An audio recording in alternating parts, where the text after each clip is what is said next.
Thank you everyone for joining us. My name is Delight. I am an MFA student here at UNLV. Thank you for joining Black Mountain Institute and Fantagraphics for a conversation with Forney and Kathleen Cass to discuss the role played by research in writing nonfiction comics. The conversation today will be moderated by the graphic memories and artist and UNLV alum Jean Munson, with some time for audience questions near the end.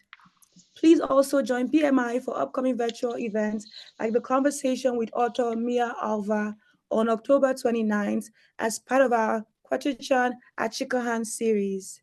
Free registration and full details are available at blackmountaininstitute.org.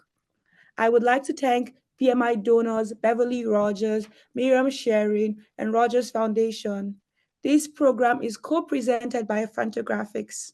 Now, let's introduce today's panelists. Forney is an author, artist, speaker, and mental health coach. Her work includes the New York Times bestselling graphic memoir, Marbles, Mania, Depression, Michelangelo, and Me, the story of her diagnosis and struggle with bipolar disorder, and its companion book, Rocksteady, Brilliant Advice from My Bipolar Life, a mental health guide and the basics for her coaching.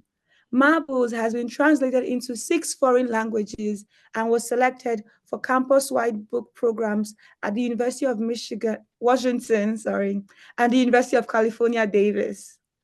Rocksteady was selected as the best graphic medicine publication by JAMA, Journal of American Medical Association. For both books, Ellen was awarded the Media Partner Award from the Washington National Alliance for Mental Health Illness.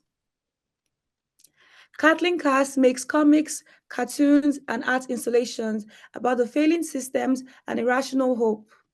Story by story, she is building her own canon in a doomed effort to understand the dismal state of the world. For the past 13 years, Kathleen has published a bi-monthly comic periodical under the moniker The Great Moment in Western Civilization, Postal Constituent. Her cartoons and comics have appeared in The New Yorker, The Lily, The Nib. Kathleen was a 2018 NYSCA NYFA Artist Fellow in Fiction and a 2024 NAC Fellow in Nonfiction. Her 2020 solo exhibition, Women's Work, was awarded a grant from the National Endowment for the Arts. Kathleen's first full-length graphic history, Suffrage Song, came out with Fantagraphic books in June 2024. Finally, our moderator, Jean Munson, is the founder of a local comics company, Plot Twist Publishing.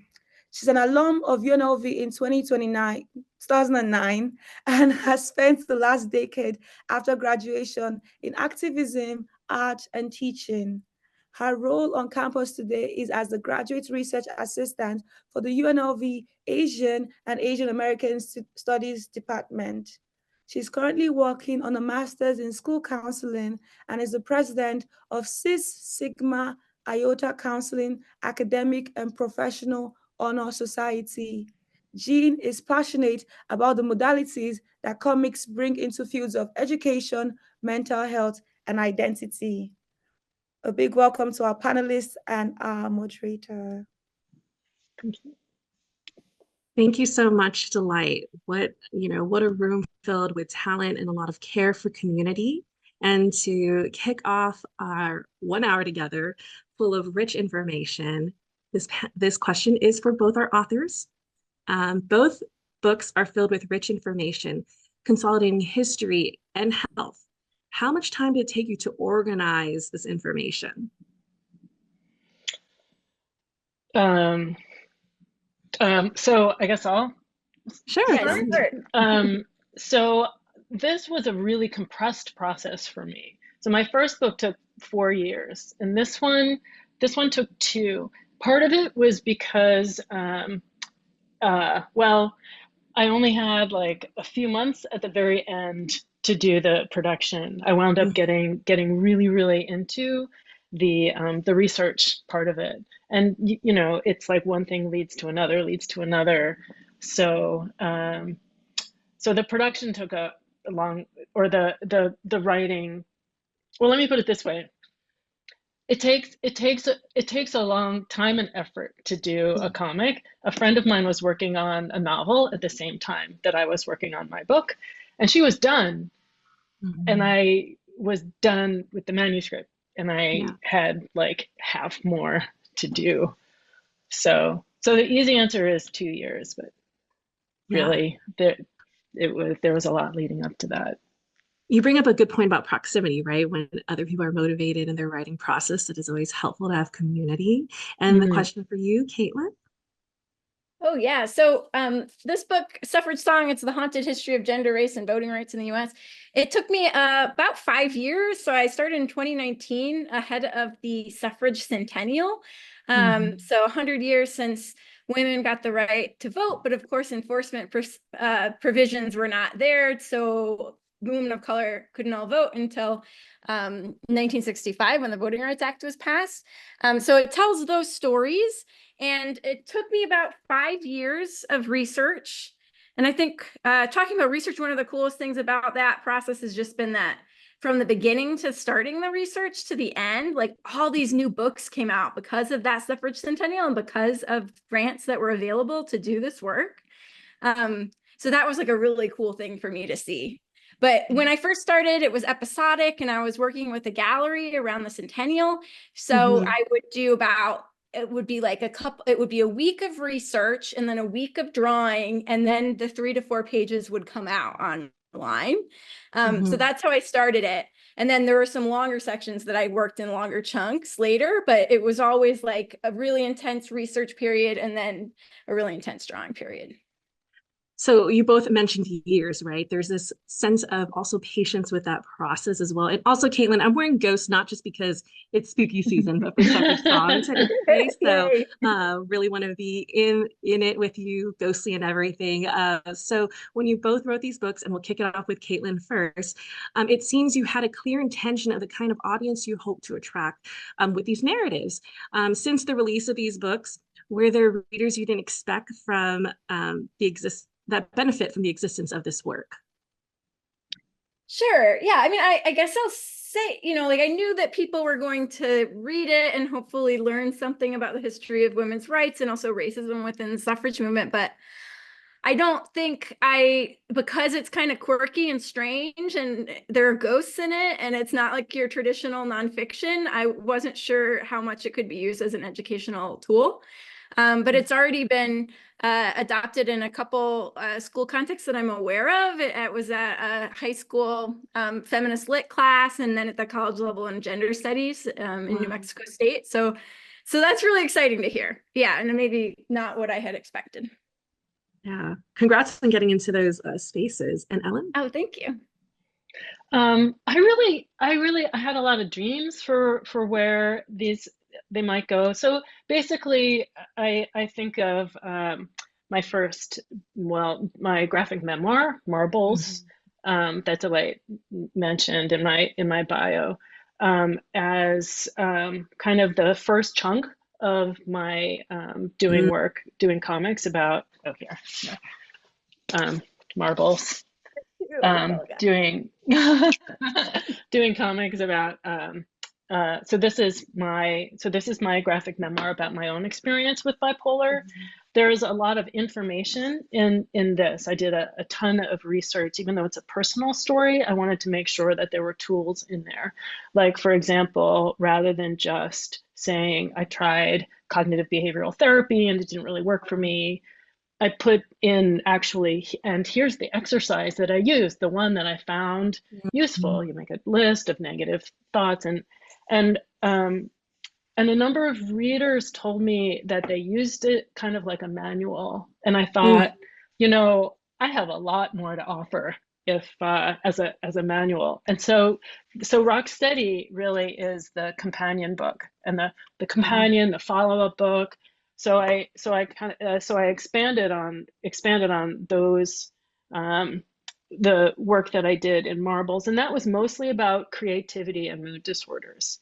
And then Rocksteady is very practical guide to maintaining your mental health. I really wanted both of these books to make it to people with bipolar, and then also caregivers and people who are like bipolar adjacent, you know, like partners who don't really understand what's going on. Definitely into the medical system, and I could, you know, like, but I knew that I had to make them so that they did what I wanted them to do, that they expressed what I really felt like was my vision. And then it's kind of like you let your baby out into the world, and it'll, you know, do as it will. And I think that it has made its way into a lot of places that make me really pleased, like psychiatric institutions and therapists' shelves, and just other people with bipolar gets handed around. And so I think one of the things about where it's gone is I think we're gonna get into this a little bit more, and it's something that Caitlin and I talked about, which is like trusting. So it's kind of a part of what you were just talking about getting it into academia. Kind of gets into like how to make your research trustworthy, because I think it's kind of difficult to present scientific or specific information as a comic and have it be trusted. Anything approachable, you know. Yeah, Ellen, I am so grateful for your work. As I was preparing for this moderation, like I was talking to colleagues in school counseling or even just friends, and they would see your work while I was reading it, and it has helped my community in this few weeks that I've been able to interact with it. So thank you. I'm really glad both your works exist in that way, especially as somebody who is also neurodivergent. Seeing heavy information in pictures is so helpful, so accessible. My next question is, what advice can you give for someone wanting to create a similar project that is an educational graphic novel guide? We'll kick it off to Ellen first. I think that the first thing to remember is that you are doing work to communicate. I think this is really anyone who's doing something that is intended to be educational, that it's not about looking smart. You know, it's to be really, as much as you can, be colloquial. Don't use acronyms unless you really have to, and to really really think, you know, like if I was explaining something to a friend. So that's so far as the content goes. Really, just make sure that you understand really well what it is that you're sharing, that you're teaching, that you're explaining. And then I'd say if you're doing it as a comic and you're giving exact information, it is really important to organize the information so that it's readable. And this is something, Caitlin, that I was really impressed in your book. You using some of the tools that we have in books, in printed material. Like you did a lot of color coding, and you did, you know, like mapping things out. So it's really important that it be clear, and you can get kind of lost in the, you know, like in the drawings or the, you know, the punchiness that you can get across. Thank you, Ellen. Caitlin? Yeah, so I guess just starting there, I'll share some images real quick to show what Ellen was talking about, to keep it kind of more conversational. But so my book, I did use color coding. So that was something that was useful to me because I'm jumping around through history a lot. So the red is like the civil rights era. The yellow is the earliest movements, like starting a little bit before the Civil War and then going on until the end of the but this is people who died before they got the right to vote. And then blue was the new women era. So I think, and then green are the people who are kind of in between those, but survived to vote. So I think that color coding was one way to do it. Another way was definitely to break up some of the space with chapter headings. And another one was just to make it fun. So one thing that I really tried to do was These are just pictures from research, but try to like illuminate some of that feeling of folding through the archive for other people. This was really just me trying to tarry with an understanding of all this history. So, but I made these fold outs. The book has like 4 fold outs, which I think helps add to that interactive element. But things like that will kind of put the wonder back in it, and not just make it feel like you're learning the whole time, but like the reasons we like to learn are not like those pedantic sort of things you think about when you think about a workbook. So try to bring that in wherever you can.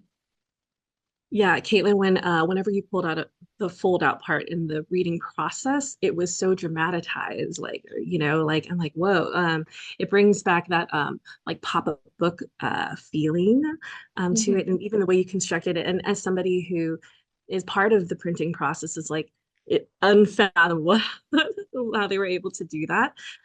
So question, but we'll kick off to Caitlin. What are the different types of sources you use for information, content, and representation and visual representation? Sure. So if you don't mind, I'll just share again because it makes it easier to talk about. But so I use everything from traditional books. So this is like my suffrage shelf at home. And like I said, a few of these, like 5 or 6 of them came out while I was working. And these are not the library books. So I use traditional books. Some of these are academic histories. Some of them are journalistic histories. There's even a kid's book in there because that was all I could find about this woman's life. Then there's, I used journal articles, book chapters I found through academic libraries, and then of course, tons of newspaper clippings, photographs. I'd always put these photographs above my desk.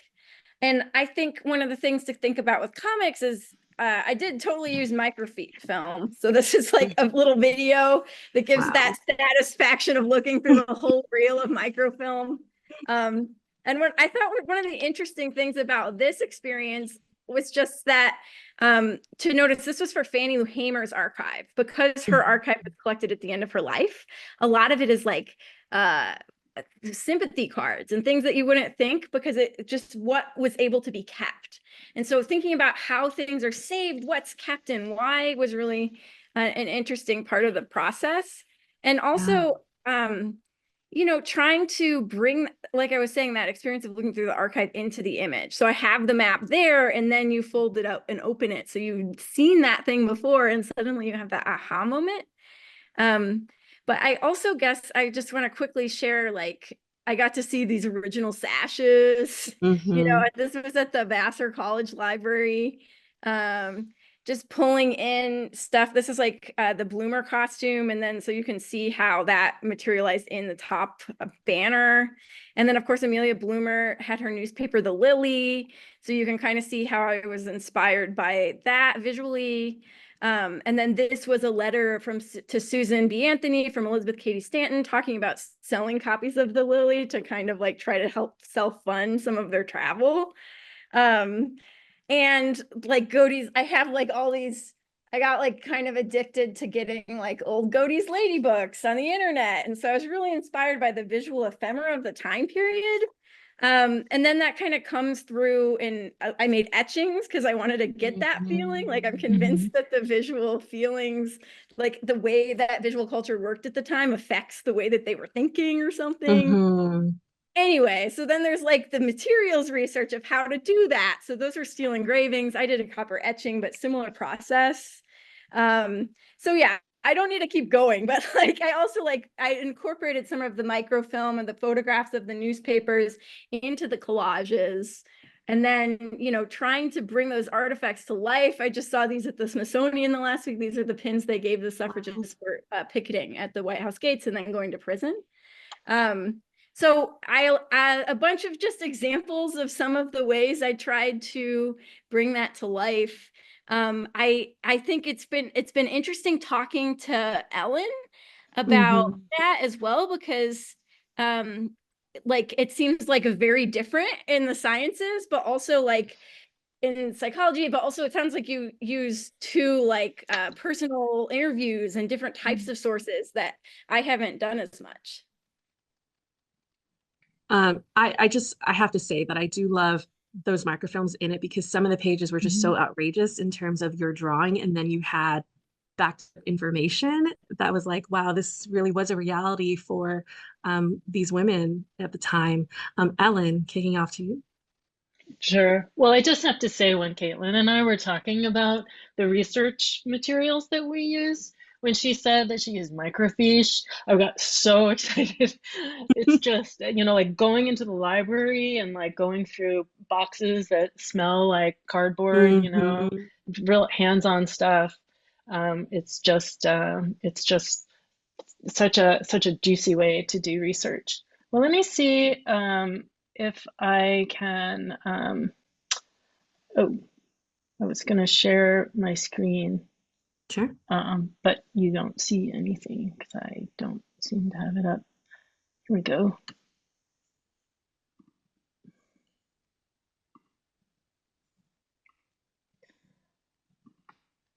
Okay, so I'll say here. Wait, I'm gonna stop the share for a moment, because I'm gonna talk for a moment. So I used a lot of different kinds of resources, and yeah, like Caitlin said, a lot of it was a lot more personal interactions. A lot of it was like I didn't use microfiche by any means.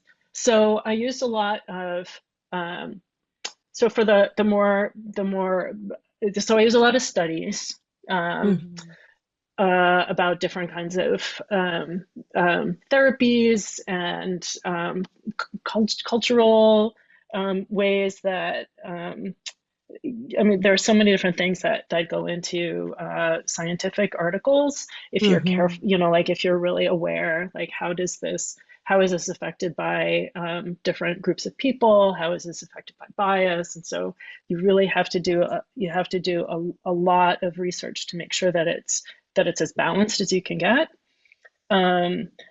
I did interviews. I did one.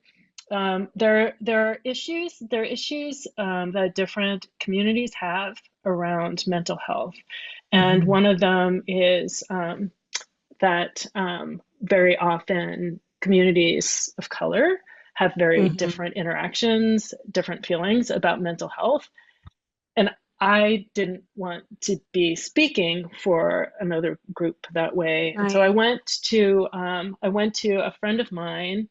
Meredith Lee Vollmer. She is communications at the Department of Public Health here in King County, Seattle. And so, what do you do? I mean, you work with a wide variety of communities, and she said, "Okay, so this is part of my is go do an interview and have them talk for themselves."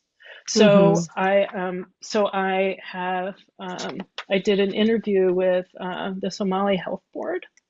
Here, I'm gonna hold some things up. Sure. I did, just because I didn't. So for example, for finding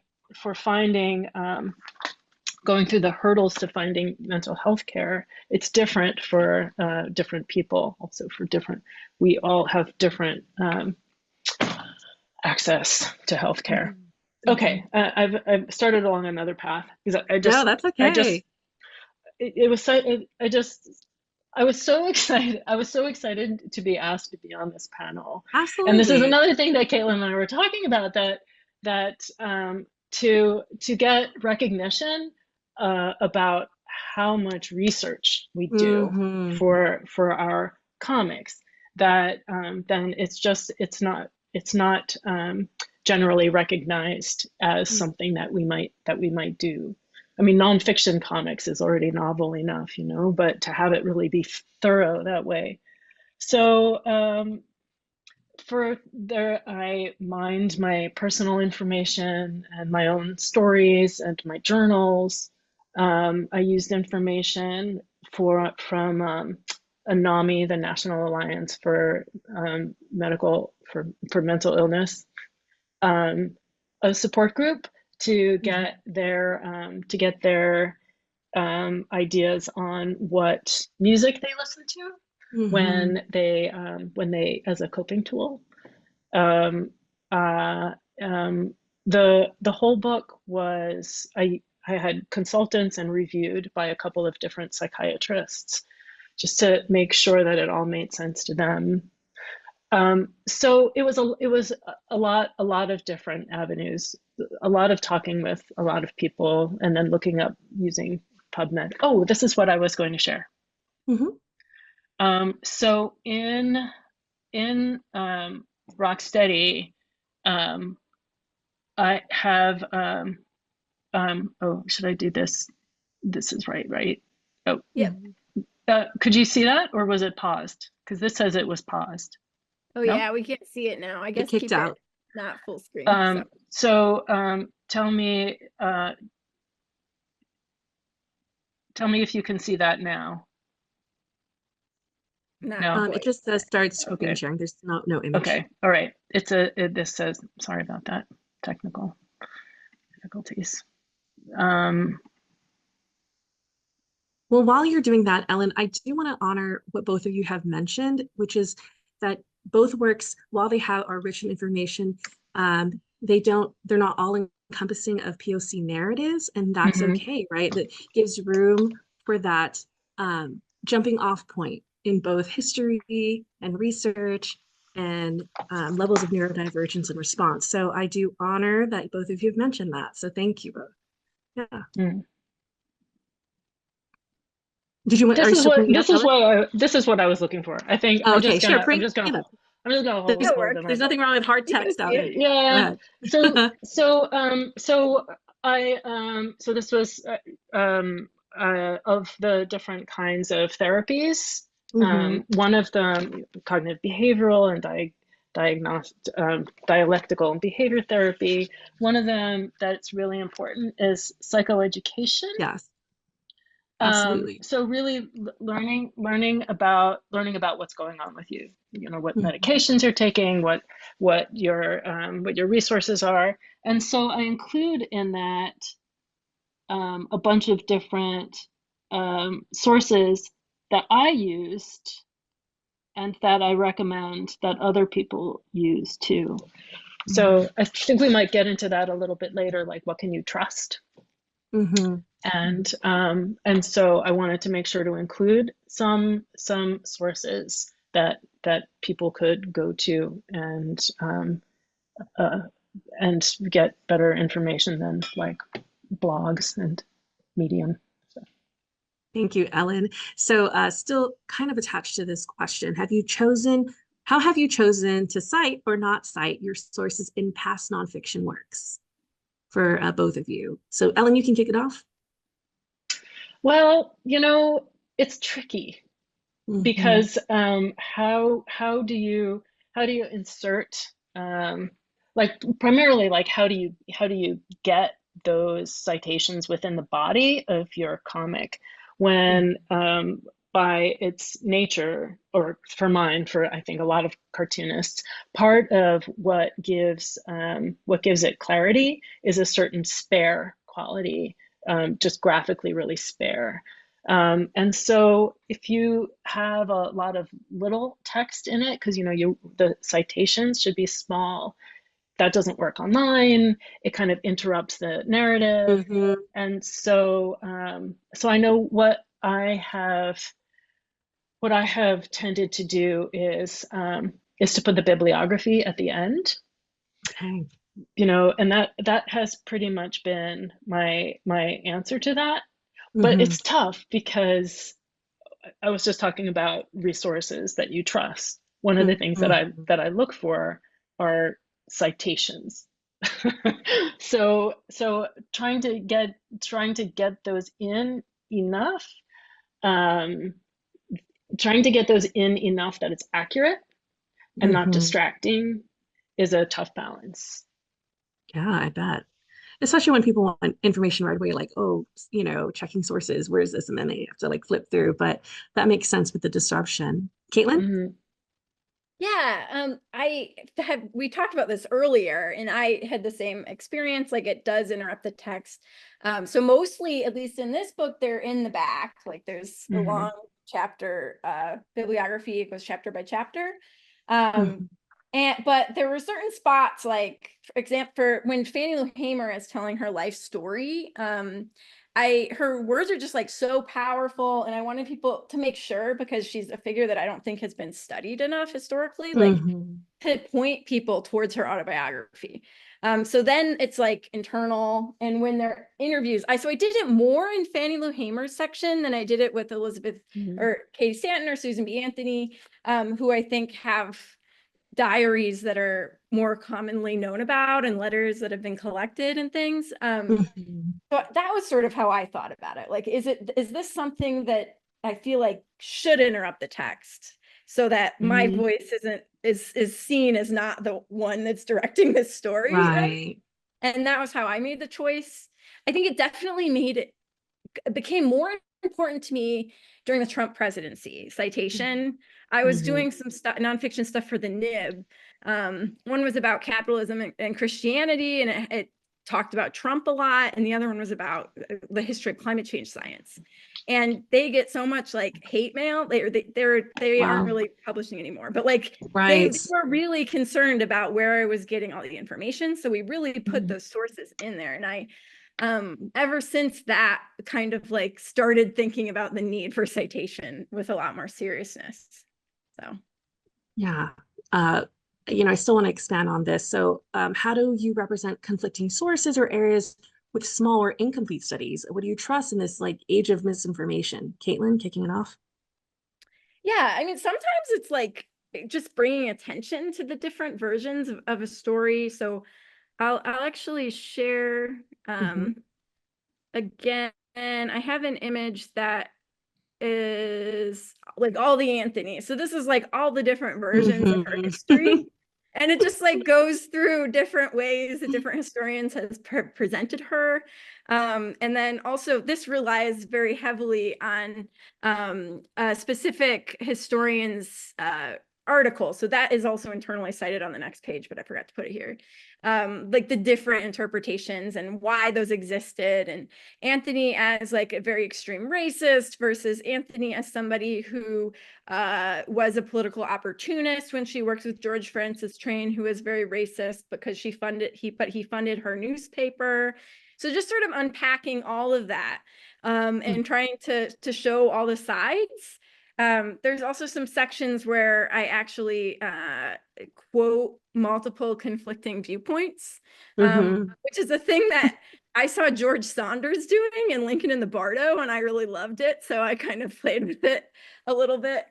Because of course, I think ultimately you want to it's not like there's some stronger points always, more well-researched points, but there's also fun in seeing how wrong they are and reading between them. That's what history is about, is like finding the closest to how it actually went down. And so making sure that is visible in the work is the approach that I've taken. Thank you, Caitlin. Ellen? I think that in a way getting conflicting information is good, because then it makes you cross-reference. It makes you dive deeper. Sometimes it means, like Caitlin said, it means like putting in something as controversial, or there are different ideas on this. Just making sure that both or all sides are well supported. Sometimes if it's not that important, I might leave it out. Just that, if there's like a workaround and I'm not confident in the material. That's fair. But then, I mean, there are so many ways. Anyone who does research really knows how difficult it is to get, or how impossible it is to get something that has no bias, that doesn't, I mean, I find this all the time in studies, like, oh, here's a study that shows that, I don't know, these particular neurons fire when somebody's sleeping. And then you'll look and oh, they did this on 100 University of Michigan students, like something really narrow. Or oh, they did this N of 5, like they did this on 5 people kind of thing. So really, really kind of knowing how to do your research and kind of get in there. You know what? I wanted to ask Caitlin a question, because one of the things that I noticed in your book, I'm a big fan of lettering. I'm a big fan of hand lettering.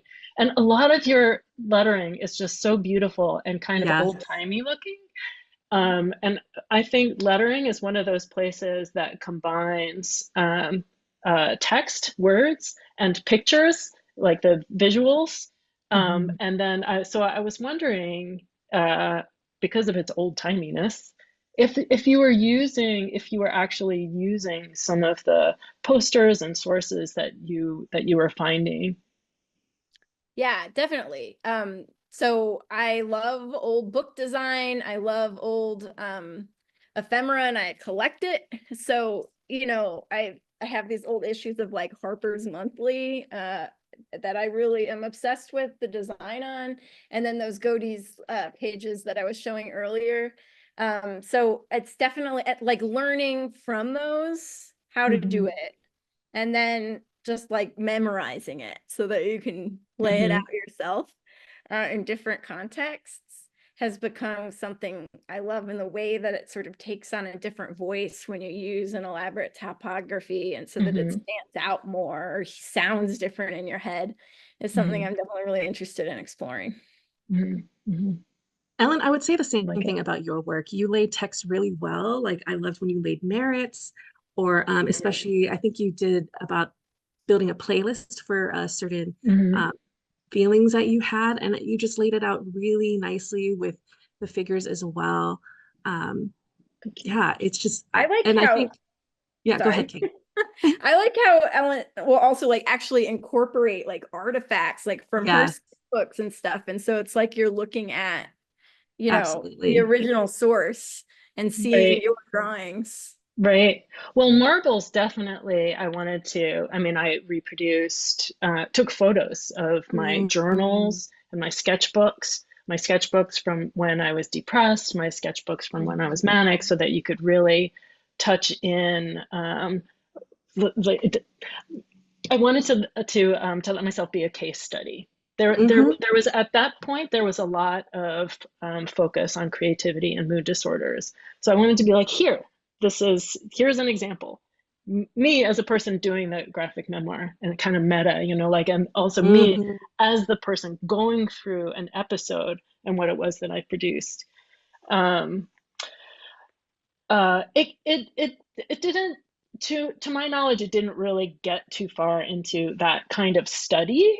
But I think that that's, you know, like more in academia and literature, and certain kinds of studies for sure. Well,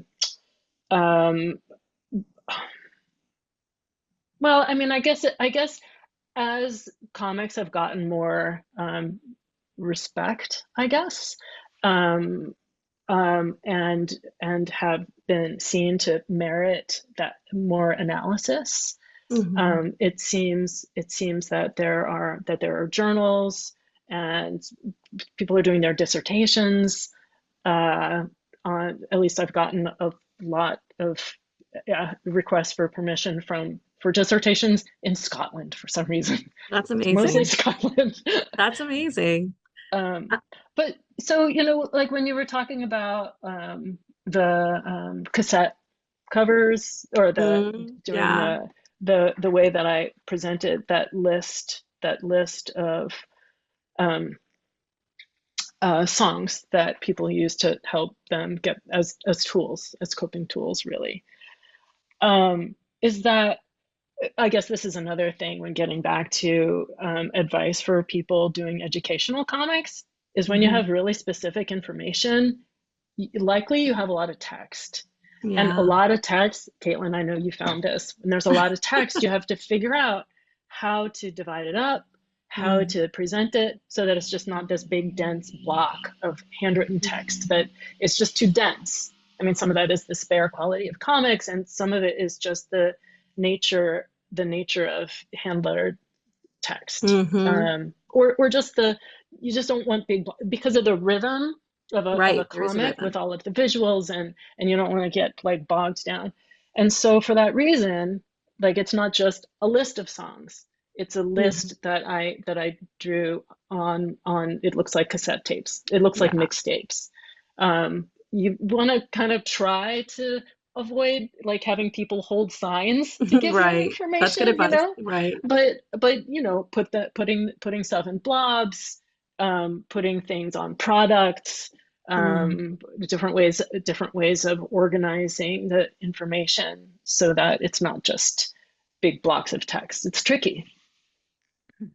Oh, so much together. I'm gonna ask one last question before 12:45 mark to open up for the audience. I love humor, and especially humor that we find within the research. So these were very serious topics, that pages of really great comedic punchlines. What was the process to construct those pages with those funny bits? Caitlin and then Ellen? Oh, sure. I'm going to share one more time just because it Sure. makes it easier to talk about it. So there were a couple examples of this. Can you all see this? Okay. Yeah. Okay. So this is from some research. This was in the Vassar women's suffrage collection. And so this is women's suffrage facts cartoon, and they have like the convict, pauper, the duelist. These are people who could vote, but women couldn't vote. And sometimes this gets really racist, and they have like immigrants depicted terribly. This one isn't too bad. It is a little ableist, but I kind of used that same sort of cartoon idea to sort of give the roles that women could have in the 1800s, early 1800s, before the suffrage movement really took off. So sometimes it's just like oversimplifying something that's really complicated. And that's like has a long history. And of course that can be problematic, but it's still, if it's used thoughtfully, a way to create that humor, I think.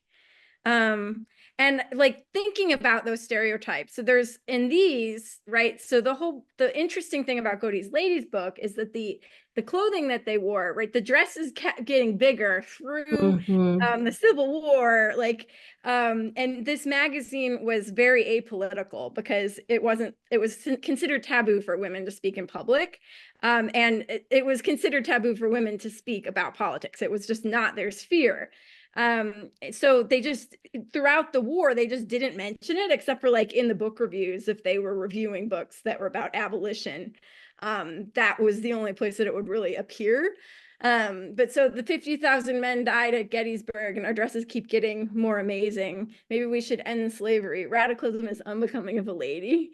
So just kind of like trying to expose some of those stereotypes of how women were expected to be at the time. And then like, I can't own money, but I can wear this hat. Because at the time it really was how it was. So just saying it kind of straight and as simply as possible can often result in the joke. And then of course there's this story of Elizabeth Cady Stanton and Susan B. Anthony wearing that freedom dress, the bloomers, but then having to go back because everybody just couldn't focus on anything but their dress, which is like a sad story, but it's also just innately funny to think about the problems with these big dresses on unfinished roads and across the colonized United States. Like them getting all this junk on their dresses, you know, horse poop and dirt, and of course they'd want to dress like this. So it's so absurd. Like it's a lot of it's just already there in the history. So you just finding it is how to make the jokes, I think. Thank you, Caitlin. I can't imagine wearing that in 110-degree Nevada weather. I So know. thanks for that flashback here. Ellen. So having a sense of humor, or like inserting humor into my life and into my work, has been really important to me, I guess, for my whole life. As a coping tool and as a communication tool, humor is really disarming. It allows you to get some distance on it when you can look at something and be like, oh, you know, and see the absurdity in something. Metaphors. I mean, there's a reason that a lot of us get our news from like Colbert or The Daily Show, right? Because it allows you to you you immediately have a community too. It's like you and either whoever is doing the kind of joking, I guess. You get a little distance on it. It's disarming. So of the examples, one for me, so the premise of Rocksteady is that it's an integrative system in order to stay to maintain your mental health. It takes something that I call Smedmertz. I love that little character. What a cutie. Smedmertz. And so it's I wanted to make sure I had an inscrutable acronym as I was doing all of this research. Everything has an acronym, and some of them are really tortured. So I wanted to have my own tortured acronym. And so as I was playing with it, I knew that the first two letters were going to be SM. It was going to have to be. And so it's sleep, medications, eat, doctor, mindfulness and meditation, exercise, routine, coping tools, and support system. It's a lot, and it's very dry. So there was something that I wanted to be like this little character who's like, you know, it's actually the first little pencil sketch that I did. I was like, Smedmertz, this is what a Smedmertz looks like. And I was doing a residency at the time, and I sent that to my partner, and and he thought it was funny. And I tried refining it, and it was never the kind of goofy little character. It has 3 fingers on one side and 4 fingers on the other side. And so it's kind of the mascot. It's kind of, we're all in this together. It's kind of, can you believe that we have to do all these things? A number of people have tattooed it on themselves. Yes, what a good sent reminder. it to me because there's something about boiling all of this stuff down that we have to do into this funny kind of, we're all in it together kind of thing that is very powerful. Thank you for the origin story of Smedmertz. You know, once an inception, it wasn't going to go away, and everyone can benefit from what Smedmertz stands for. So we do have questions in the chat. So here's a question. They're a little long, but we're going to squeeze them in these 10 minutes. What parts of both your words and images are created on paper as opposed to digitally? And can you talk about how you decide what aspects to create digitally versus analog in the books? And we'll kick that off to you, Ellen. I lean heavily on analog. So all of the drawings are done in ink. I pencil them.